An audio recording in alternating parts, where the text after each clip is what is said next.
বলিউডে রণবীর সিং মানেই হিটের পর হিট। সিনবা, ভ্যালি বয়, বাজিরাও মাস্তানি একটার পর একটা সুপারহিটে বক্স অফিস কাঁপিয়েছেন তিনি। কিন্তু জানেন কি, অভিনয়ের বাইরেও রণবীর সিং কতটা ধনী?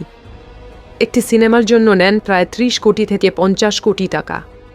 সোশ্যাল মিডিয়ায় একটি পোস্ট করলেই আয় 80 লক্ষ টাকা। ব্র্যান্ড বিজ্ঞাপনে পারিশ্রমিক 3 থেকে 4 কোটি টাকা। মুম্বাইয়ের ওয়ার্লিতে রয়েছে 40 কোটি টাকার বিলাসবহুল ফ্ল্যাট। বান্দ্রায় সমুদ্র ভেসা বাড়ির দাম প্রায় 119 কোটি টাকা। আলিবাগে আছে আরও 22 কোটি টাকার বাড়ি। Range rover, Lamborghini, Aston Martin, এমনকি আছে 80 লক্ষ টাকার ব্যক্তিগত ভ্যানিটি ভ্যান। সব মিলিয়ে রণবীর সিং শুধু সুপারস্টার নন, তিনি বলিউডের অন্যতম ধনী তারকাও। এমন আরও চমকপ্রদ বিনোদন আপডেট পেতে আমাদের সাথেই থাকুন।